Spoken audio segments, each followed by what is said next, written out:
खुशामदीद दोस्तों, राम राम सलाम। मैं धर्मपाल मलिक जींद से हूँ। जैसा कि हमें मालूम है, आज पौष मास की शुक्ल पक्ष की सप्तमी है और इसी दिन संवत 1723 को गुरु गोविंद सिंह का जन्म हुआ था पटना के अंदर।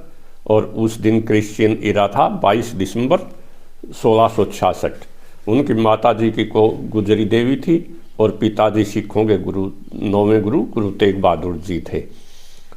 आज हम उन्हीं के बारे में आपको बताएंगे क्योंकि आज उनकी जन्म तिथि है। और जो है जैसा कि हमें मालूम ही है, सिखों के 10 गुरु हुए हैं और सिख और मुगलों की हिस्ट्री जो नहीं वो साथ साथ चलती है। सिखों के पहले गुरु जो नहीं गुरु नानक देव जी थे, जो 1469 में पैदा हुए और 1539 के अंदर ज्योति ज्योत समा गए। उसके बाद गुरु अंगद देव जी बैठे गद्दी के ऊपर और गुरु अंगद देव जी जो ने 1552 में इस फानी दुनिया से चले गए। फिर गुरु अमरदास जी तीसरे गुरु बने। गुरु अमरदास जी की बेटी भानी देवी थी और उसी को अकबर बादशाह ने 500 बीघे जमीन दी थी। और फिर चौथे गुरु जो नहीं गुरु अमरदास के दामाद थे गुरु रामदास जी। मैं यहाँ ये स्पष्ट कर दूँ कि सिखों के सभी गुरु जो थे वो खत्री जाति से थे, जबकि उनकी फॉलोइंग जो नहीं वो जाट जाति से ज़्यादा थी। वैसे तो सभी जातियों में नानक जी का धर्म फैला, लेकिन अधिकतर फॉलोवर उनके जाट थे। नानक जी का गोत्र बेदी था, बेदी खत्री थे। गुरु अंगद देव जी त्रेहन खत्री थे और गुरु अमरदास जी का गोत्र जो नहीं वो बल्ला था। और गुरु रामदास जी का गोत्र जो था वो सोडी था। उसके बाद गद्दी जो नहीं वो पैतृक हो गई और बाकी सभी गुरु सोडी थे।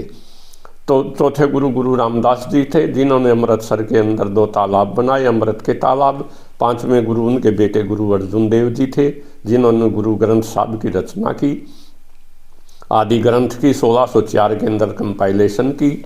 और जोनी अमृतसर के अंदर गोल्डन टेम्पल हरि मंदिर बनवाया, जिसके 4 दरवाजे थे, जो 4 सभी लोगों के लिए खुले थे, सभी 4 वर्णों के लिए खुले थे। लेकिन जहांगीर ने जो है नी वो 1606 के अंदर गुरु जो ने अर्जुन देव जी को लाहौर के अंदर शहीद कर दिया, उनका सिर कलम करवा दिया। इससे सिखों और मुगलों का जो नहीं झगड़ा यहीं से शुरू होता है। फिर उन्होंने छठे गुरु गोविंद राय जी बने। उनको भी जहांगीर ने जो ग्वालियर के किले के अंदर 12 साल तक जेल के अंदर रखा। 7वें गुरु हरराय जी थे और 8वें गुरु जो थे गुरु हरकृष्ण जी थे। गुरु हरकृष्ण जी 1656 में पैदा हुए थे और 1664 में दिल्ली के अंदर चेचक से स्वर्ग सिधार गए, क्योंकि औरंगजेब ने उनको दिल्ली बुला लिया था। इसके वो मरते वक्त गुरु हरकृष्ण जी ने कहा था बाबा बकाला गुरु तेग बहादुर जी थे, जो बकाला में रहते थे। और वो छठे गुरु हरगोविंद जी के सबसे छोटे बेटे थे। तब गुरु जोनी तेग बहादुर जी गद्दी के ऊपर बैठे, सिखों के 9वें गुरु बने। और जोनी उन्हीं की 11 नवंबर 1675 को औरंगजेब ने गुरु तेग बहादुर जी का भी सिर कलम करके चांदनी चौक दिल्ली के अंदर उनको शहीद कर दिया, जहाँ पर आजकल गुरुद्वारा शीशगंज है। उसके बाद जो है नी गुरु गोविंद सिंह जी 1676 के अंदर वैसाखी के दिन जो है नी वो 1676 के अंदर गुरु गद्दी के ऊपर बैठे और वो 10वें गुरु बने। लेकिन आगे जो नी गुरु गोविंद सिंह ने कहा कि जब वो शहीद हुए तो मेरे बाद जो नी गुरु ग्रंथ साहिब भी सिखों को गाइड करेगा और गुरु ग्रंथ साहिब भी सिखों का जो नी आगे गुरु होगा, आगे कोई आदमी गुरु नहीं होगा। तो इसी तरह से जो 1526 के अंदर बाबर मुगल बादशाह आया। उसके बाद उसका बेटा हुमायूं गद्दी पर बैठा। फिर 1556 से 1605 तक अकबर मुगल बादशाह रहा। अकबर के बाद जहांगीर 1605 से 1627 तक मुगल बादशाह था। 1628 से जोनी और 1658 तक शाहजहाँ जोनी वो बादशाह था। और 1658 से 1707 तक औरंगजेब जोनी वो मुगल बादशाह था। यही मुगल काल का जोनी पीक काल था, गोल्डन पीरियड था। उसके बाद मुगलों का पतन शुरू हो गया। इसलिए हम जो है नी इसी संदर्भ में, क्योंकि हम हिस्टोरियन हैं, हिस्ट्री को पढ़ने वाले आदमी हैं, हम गुरु जी का जोनी केवल उसी पहलू को लेंगे जो हिस्ट्री से रिलेटेड है। क्योंकि धर्म का प्रचार करना तो धर्म प्रचारकों का काम है। हमारा धर्म से कोई लंबा चौड़ा लेना देना नहीं, हम लेफ्ट विंग के आदमी हैं। और गुरु जी के धर्म और इस तारीख जो नहीं, दोनों अलग अलग सब्जेक्ट हैं। धर्म जो नहीं वो विश्वास के ऊपर चलता है। जैसे कि कबीरदास जी कहते हैं, मोह को कहाँ ढूंढे रे बंदे, मैं तो तेरे पास में, ना पत्थर में ना मूर्त में ना काबा कैलाश में, ना मंदिर में ना मस्जिद में ना एकांत निवास में, कहत कबीर सुनो भाई साधो, मैं तो हूँ विश्वास में। तो धर्म चलता है विश्वास के ऊपर, जबकि तारीख चलती है फैक्ट्स के ऊपर। हम जो फैक्ट्स के अनुसार जो हमें तारीख के अंदर मिलता है, गुरु जी के केवल उन्हीं पहलुओं को बताएंगे। मैं ये स्पष्ट कर दूं, गुरु जी का मैं बहुत ही ज़्यादा जो नहीं इज्जत करता हूँ। मेरे दिल के अंदर गुरु जी के प्रति बहुत ज़्यादा श्रद्धा है, क्योंकि ये हिंदुस्तान का पहला ऐसा खानदान है जिसकी 3 पीढ़ियों ने शहादत दी है। गुरु तेग बहादुर जी 11 नवंबर 1675 को दिल्ली में शहीद हो गए। फिर गुरु जी के दोनों बड़े बेटे जोनी अजीत सिंह और जुझार सिंह चमकौर की लड़ाई के अंदर 1704 में शहीद हो गए। उनके 2 छोटे बेटे जोरावर सिंह और शहजादा फतेह सिंह जो है नी, सरी हिंद के गवर्नर वजीर खान ने जिंदा जो नहीं दीवार के अंदर चिनवा दिए।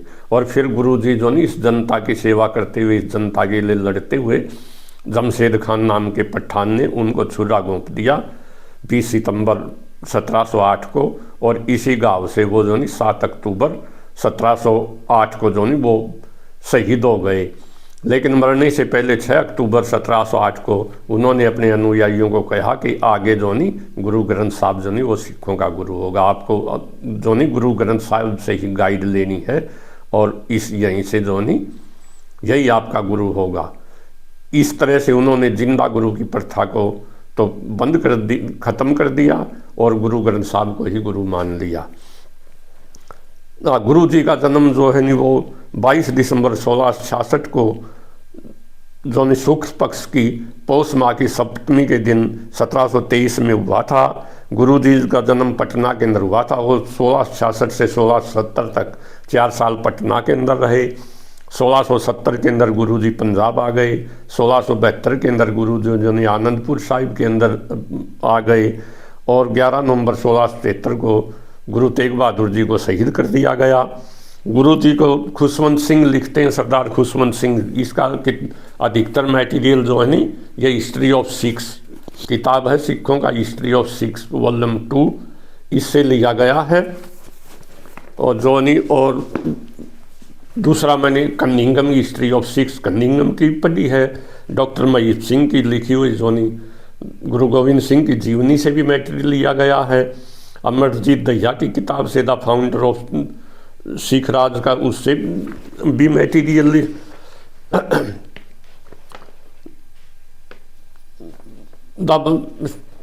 मैक आर्थर की किताब द सिख रिलीजन से इस वीडियो का मटेरियल लिया है।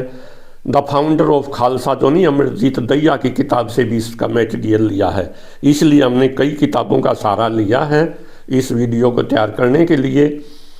आज हम गुरु जी को जो नहीं हिंदी और पंजाबी तो पटना में ही आती थी, आनंदपुर साहब के अंदर उन्होंने संस्कृत और फारसी को भी सीखा और यही कविताएं लिखी।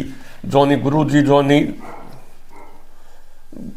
आनंदपुर साहिब में रहते हुए गुरु जी ने शादियाँ करवाई। उनकी पहली शादी जो थी वो 21 जून 1677 को माता जीतो के साथ हुई। माता जीतो से ही गुरु जी के 3 बेटे थे। पहला जुझार सिंह 1691 में पैदा हुआ, फिर जोरावर सिंह 1696 में पैदा हुआ, और तीसरे बेटे फतेह सिंह जी जो 1699 के अंदर पैदा हुए। दूसरा विवाह गुरु जी ने दूसरी शादी माता सुंदरी जी के साथ 4 अप्रैल 1684 को की, आनंदपुर साहिब में हुई। माता जी तो बसंतगढ़ की रहने वाली थी जो आनंदपुर से 10 किलोमीटर की दूरी पर है। और गुरु जी की इस समय गुरु जी की आयु जब माता सुंदरी से शादी हुई तो 17 वर्ष थी, और माता सुंदरी से ही अजीत सिंह उनका पहला बेटा 1687 के अंदर पैदा हुआ। गुरु जी ने एक तीसरी शादी भी की थी माता साहब देवा के साथ जो 15 अप्रैल 1700 को की थी। इस समय गुरु जी जोनी वैसाखी के दिन जोनी 1699 में खालसा पंथ की नींव रख चुके थे। उन्होंने ब्रह्मचर्य धारण कर लिया था, लेकिन इसको कुंवारा डोला कहा जाता है। वो गुरु जी को अपना पति मान चुकी थी, इसलिए गुरु जी ने माता साहब देवा को अपना चरणों में ले लिया और फिर उसको खालसा पंथ की माता बताया। गुरुजी खुद खालसा पंथ के पिता बन गए और जो 5 प्यारे उन्होंने बनाए शुरू में, उनको जो है नहीं अमृत चखवाया, उनको जन्म स्थान आनंदपुर साहिब लिखा गया। गुरुजी के ऊपर जो नहीं आनंदपुर साहिब जो नहीं बिलासपुर के राजा भीमचंद की जो नहीं वो रियासत के अंदर था। भीमचंद ने एक दिन गुरुजी से हाथी मांगा, गुरुजी ने इनकार कर दिया। इस पर गुरुजी ने उनको आनंदपुर खाली साहब को खाली करने को कहा और बंगालने की लड़ाई हुई 1686 में, जिसमें गुरुजी ने राजा भीमचंद को पहाड़ी राजा को हरा दिया। फिर पहाड़ी राजाओं का और गुरुजी का एक संगठन बना मुगलों के खिलाफ। 1687 नागौन के स्थान पर नादौन की लड़ाई 1687 में हुई। इसके अंदर जो है मुगल सेना का सेनापति हुसैन खान था, गुरुजी ने उसको भी हराया। गुरुजी अपनी आत्मकथा विचित्र नाटक के अंदर इस लड़ाई को हुसैनीवाला का युद्ध भी कहते हैं। इसी प्रकार गुरुजी ने कुल मिलाकर 13 लड़ाइयाँ लड़ी और अधिकतर लड़ाइयों में जीत हासिल की। उन चमकौर साहब की लड़ाई के अंदर उनके 2 बेटे शहीद हो गए और जो है मोहकम चंद और हिम्मत सिंह 2 पंज प्यारे भी शहीद हो गए। गुरुजी ने जो आखिरी लड़ाई जो वो 8 मई 1705 को मुक्तसर के स्थान पर हुई थी, जिसका नाम खिदराना था। खिदराना का नाम ही नया नाम मुक्तसर रखा गया। मुक्तसर का मतलब है द पूल ऑफ साल्वेशन, मुक्ति का तालाब। और यहीं पर जो गुरुजी ने वजीर खान की सेना को हराया था। फिर गुरुजी ने हराया था। गुरुजी ने जो है सारी जिंदगी गुरुजी का जीवन संघर्षों का जीवन था। वो 9 साल की उम्र में संघर्ष करने लगे थे। पूरा स्टॉर्मी कैरियर था उनकी ज़िंदगी का। और जो 7 अक्टूबर 1708 को संघर्ष करते हुए इस दुनिया से चले गए। गुरुजी ने 1699 के अंदर वैसाखी के दिन खालसा पंथ की नींव रखी थी और गुरुजी ने 5 प्यारों को बुलाया कि जो शहादत देना चाहते हैं अपना सिर गुरुजी के लिए, जो गुरु जी के लिए कुर्बान करना चाहते हैं, ऐसे आदमियों को बुलाया जो जिसके अंदर जो सभी जातियों के सभी इलाके के लोग आए। पहला जो पंज प्यारा है वो दयाराम था, उसकी जाति खत्री थी और लाहौर का रहने वाला था। गुरुजी उसको तंबू में ले गए और खून से भरी हुई तलवार ले आए। दूसरा जो धर्मदास था वो जाट था, इस्लामपुर का रहने वाला। तीसरा मोहकम चंद था जो दीवारी का गुजरात का रहने वाला था और जाति से धोबी था। चौथा हिम्मत राय था जो कहार था, रसोईया था जगन्नाथपुरी के अंदर उड़ीसा में। और 5वां साहब चंद था जो बीदर का रहने वाला था और जाति से नाई था। इस प्रकार गुरुजी के ये सिद्ध होता। गुरुजी ने जो उनका जन्म गुरुजी का पटना बिहार के अंदर हुआ और उनकी शहादत नांदेड़ महाराष्ट्र के अंदर हुई। ये सारी बातें ये शो करती हैं कि गुरुजी का प्रभाव सारे पूरे हिंदुस्तान के अंदर था और वो पूरे जो इंडिया को रिप्रेजेंट करते हैं। 5 प्यारों को गुरुजी ने 5 निशानियाँ भी दी, कड़ा, केस, कंघा, कड़ा, कच्छा और कृपाण। गुरुजी ने एक 5 प्यारों को जो वो अमृत सखाया दुधारी तलवार से। उन्होंने पानी में चीनी घोल के अमृत बनाया और फिर 5 प्यारों ने जो गुरुजी को अमृत चखवाया। इस प्रकार गुरुजी ने ये सिद्ध कर दिया। गुरुजी ऐसे पहले आदमी हैं जिन्होंने अपनी पावर 5 प्यारों को दे दी, जबकि दुनिया कोई भी नेता अपनी पावर किसी दूसरे को ट्रांसफ़र नहीं करता। गुरुजी ने सिखों के लिए कुछ नियम भी बनाए, जैसे कोई भी सिख न तो तम्बाकू को खाएगा और न तम्बाकू को पिएगा, शराब नहीं पिएगा। पुरुष अपने नाम के पीछे सिंह लगाएंगे और औरतें कोर लगाएंगी। कोर में नहीं होता राजकुमारी और सिंह में नहीं होता शेर। सिख उसके शिष्य जो झटके का मीट खाएंगे, हलाल का मीट नहीं खाएंगे। मुस्लिम औरतों के संपर्क में नहीं आएंगे, अपने चरित्र का ध्यान रखेंगे। गुरुजी ने 5 प्यारों को एक ही बर्तन में अमृत चखा करके जाति पाति के सिस्टम को बिल्कुल ख़त्म कर दिया। जैसे नानक जी ने कहा था कि एक नूर ते सब जग उपजा, मालिक के सब बंदे। इसी प्रकार गुरुजी ने जो जाति पाति को प्रैक्टिकल रूप से ख़त्म कर दिया। गुरुजी ने माता साहब कौर को जो खालसा पंथ की माता डिक्लेयर किया। गुरु जी ने जो आनंदपुर के आसपास जो 5 किले भी बनवाए। आनंदगढ़, केसगढ़, लोहगढ़, फतेहगढ़ और पोंटा साहब के अंदर भी उनका एक किला था। गुरु जी बिल्कुल सेकुलर आदमी थे, धर्मनिरपेक्ष थे, वो सभी धर्मों की इज्जत करते थे। गुरु जी इंसानियत को सबसे बड़ा धर्म मानते थे और गुरु जी कहा करते थे, मानस की जात सब एक ही पहचानो, इस मनुष्य की एक ही जाति है, सब एक ही हैं। जब मनुष्य सब एक हैं तो फिर ये रेड क्लिफ लाइन के ऊपर तार खींचने की और डुरंड रेखा के ऊपर तार खींचने की भी कोई ज़रूरत नहीं है।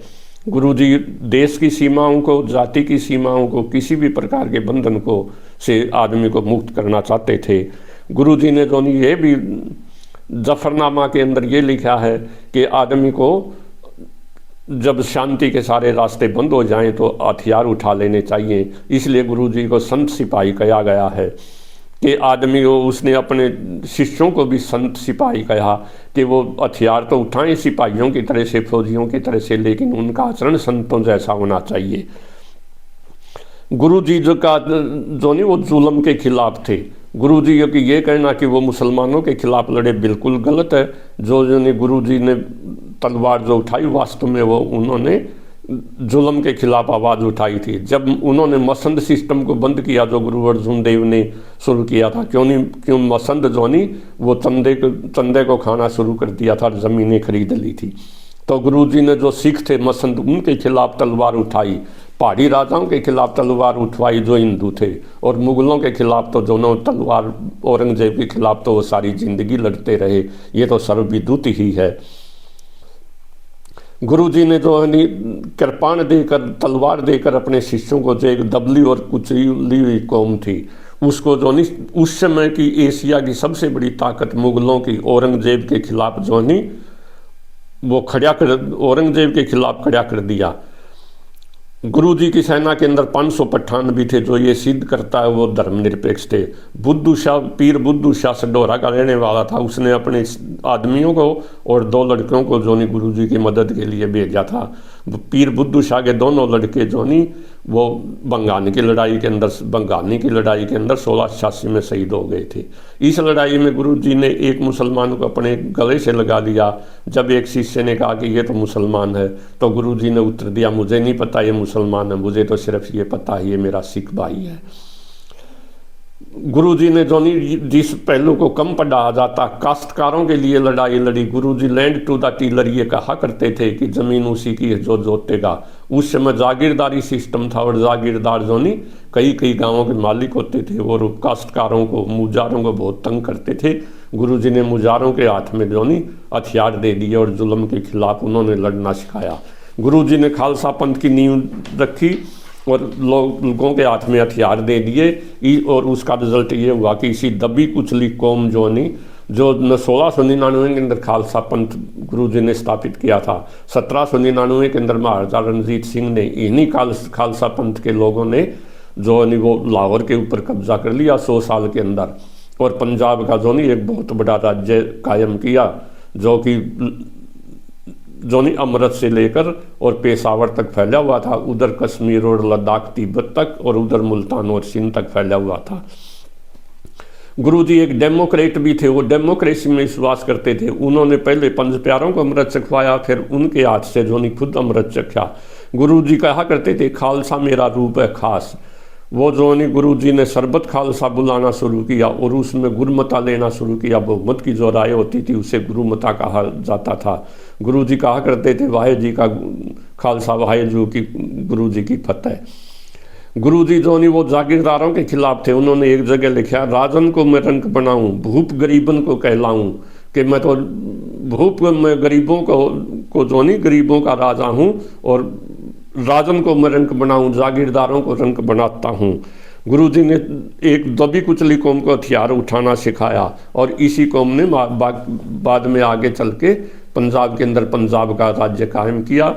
जो लोग ये कहते हैं कि महाराजा रणजीत सिंह का राज सिख राज था, वो बिल्कुल गलत है, क्योंकि उस समय महाराजा रणजीत सिंह के राज में 70% मुसलमान थे, 23% हिंदू थे और 7% सिख थे। सन 1849 में अंग्रेज़ों ने पंजाब के ऊपर कब्जा कर लिया, और हरियाणा का क्षेत्र भी पंजाब के अंदर मिला दिया। उस समय पंजाब पलवल से पेशावर तक था। 1881 की जनगणना के अंदर जो पंजाब के अंदर 47% मुसलमान थे, 43% हिंदू, और 8% सिख थे, और 2% जैन, बौद्ध और ईसाई वगैरह थे। तो 8% को, मेरा कहने का मतलब ये है, महाराजा रणजीत सिंह के समय में तो सिख केवल 7% थे। वो सिखों का राज नहीं बल्कि पंजाबियों का राज था। उसमें महाराजा रणजीत सिंह की सेना के अंदर मुस्लिम, हिंदू, सिख ईसाई सभी कौम के जो नहीं सभी धर्मों के सैनिक थे। गुरु जी का खानदान एक ऐसा खानदान है जिसने 3-3 शहादतें दी हैं। ऐसा खानदान आपको स्वामी विवेकानंद लिखते हैं, ऐसा खानदान ढूंढने से भी मिलना तारीख में बड़ा मुश्किल है। गुरु तेग बहादुर जी 11 नवंबर 1675 को शहीद हो गए।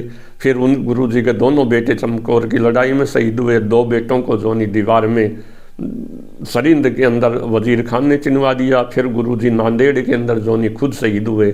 जमशेद खान नाम के पठान ने उनके जोनी पेट में छुरा घोंप दिया था 20 सितंबर 1708 को, और इसी गांव से वो 8 अक्टूबर 1708 को इस फानी दुनिया से चले गए।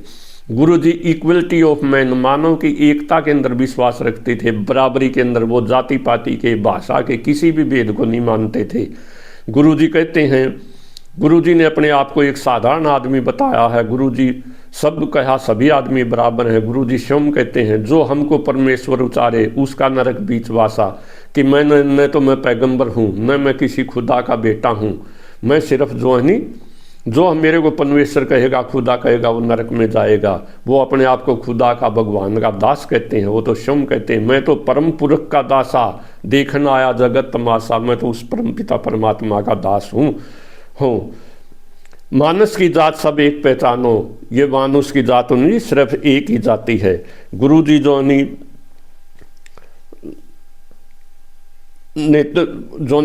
मुक्तसर की लड़ाई गुरुजी ने जोनी वो जीती, और जोनी 8 मई 1705 को मुक्तसर की लड़ाई जीती। वो मुक्तसर में के अंदर कुछ समय के लिए रहे, और इस समय उन्होंने मालवा के अंदर धर्म का प्रसार किया। नाभा पटियाला जींद के राजा जोनी इसी समय जोनी वो सिख धर्म के, इनके पुरखे इसी समय सिख धर्म के अंदर आए थे। तलवंडी साहबों के अंदर भी गुरुजी ने कुछ समय के लिए आराम किया। तभी इसका नाम दमदमा पड़ा, ताकि दमदमा साहब, क्योंकि गुरुजी ने यहाँ दम लिया था। और गुरुजी ने जोनी भाई मनी सिंह से जोनी ने दसम ग्रंथ की जोनी एडिशन यहीं जोनी दमदमा साहिब के अंदर तलवंडी साहबों के अंदर ही करवाई थी। तलवंडी साहबों को, दमदमा साहब को गुरुजी की काशी भी कहा जाता है। तो गुरु गोविंद सिंह ने यहीं तलवंडी के अंदर जफरनामा लिखा था, जिसके अंदर वो अंग्रेज औरंगजेब को लिखते हैं, मैं आपके घोड़ों के पाँव के नीचे जोनी आग जलाकर रखूंगा और आपको पंजाब का पानी तक नहीं पीने दूंगा। तब औरंगजेब ने गुरुजी के लिए संदेश भेजा था कि लाहौर के गवर्नर मुनीम खान को कि गुरुजी के साथ समझौता कर लिया जाए। उन्होंने गुरुजी को बुलाया भी था, और गुरुजी चल भी पड़े थे। वो राजपुताना पहुंचे थे, तभी उनको समाचार मिला कि 2 मार्च 1707 को औरंगजेब स्वर्ग से धार गया है। इसके बाद औरंगजेब के बेटों के अंदर जो उत्तराधिकार के लिए, गद्दी के लिए लड़ाई हुई। शहजादा मोहज्जम ने गुरुजी की मदद मांगी, और गुरुजी ने एक सेना की टुकड़ी कुलदीपक सिंह की कमांड के अंदर भेजी भी थी, जिसने जोनी आगरा के पास जाजू की लड़ाई जो 8 जून 1707 को हुई थी, उसके अंदर जोनी मदद भी की थी। मुअज्जम जीत गया और शहजादा आजम मारा गया। इस प्रकार शहजादा मुअज्जम जोनी बहादुर शाह के नाम से हिंदुस्तान का बादशाह बना। गुरुजी आगरा के अंदर बहादुर शाह से मिलने भी गए थे, और बहादुर शाह ने गुरुजी का बहुत आदर किया, और उनको 60,000 रुपये के जोनी इनाम के 60,000 रुपये की कीमत के उपहार भी इनाम के अंदर दिए थे। उसके बाद जोनी शहजादा कामबख्श ने दक्षिण के अंदर विद्रोह कर दिया, रिवोल्ट कर दिया। बहादुर शाह उसको जोनी दबाने के लिए साउथ में गए। गुरुजी भी दक्षिण की तरफ जाना चाहते थे। जब वो गोदावरी नदी के किनारे नांदेड़ के अंदर रुके हुए थे, तो वहाँ जोनी वजीर खान के द्वारा भेजे गए एक पठान ने 20 सितंबर 1760 को उनको छुरा घोंप दिया। और इसी फिर जोनी गुरुजी का एक शिष्य था अमर सिंह, उसने इलाज किया। बहादुर शाह ने भी अपने इटालियन डॉक्टर मनुइचू को गुरुजी का इलाज करने के लिए भेजा था, लेकिन गुरुजी ने 6 अक्टूबर को धनुष पर जब बाण चढ़ाया तो उनके टांके फट गए। तब गुरुजी को पता लग गया कि अब इस फानी दुनिया से कूच करने का समय आ गया है। उन्होंने मीटिंग बुलाई और गुरु ग्रंथ साहब को सिखों का आगे गुरु डिक्लेयर कर दिया, और गुरुजी 8 अक्टूबर 1708 को इस फानी दुनिया से चले गए। गुरुजी बड़े शिक्षा प्रेमी भी थे। उन्होंने जो अपने उनके दरबार में आनंदपुर साहब में 52 कवि थे। उन्होंने 10वें गुरु ग्रंथ की जो वो रचना की। उन्होंने अपने 5 शिष्यों को जो बनारस में संस्कृत सीखने के लिए भेजा था, जिन्हें निर्मला कहा जाता है। और गुरु जी जो वो बहुत बड़े पोइट थे, फिलोसफर थे, थिंकर थे, वॉरियर थे, उनके अंदर सभी गुण थे। इसलिए हम गुरु जी का दिल से, तहे दिल से आदर करते हैं। और उन जैसा महान योद्धा हिंदुस्तान के अंदर, जो गुरु जी को बाजा वाला भी कहा जाता है क्योंकि वो अपने बाएं हाथ में सफ़ेद बाज रखते थे। उनको कलगी वाला भी कहा जाता है क्योंकि वो अपने जोनी पगड़ी के अंदर कलगी रखते थे। ऐसे थे गुरु जी। भाइयों, अगर आपको ये वीडियो पसंद आए तो कृपया चैनल को सब्सक्राइब करना और वीडियो को शेयर करना। जय हरियाणा, जय हरियाणवी। Thank you.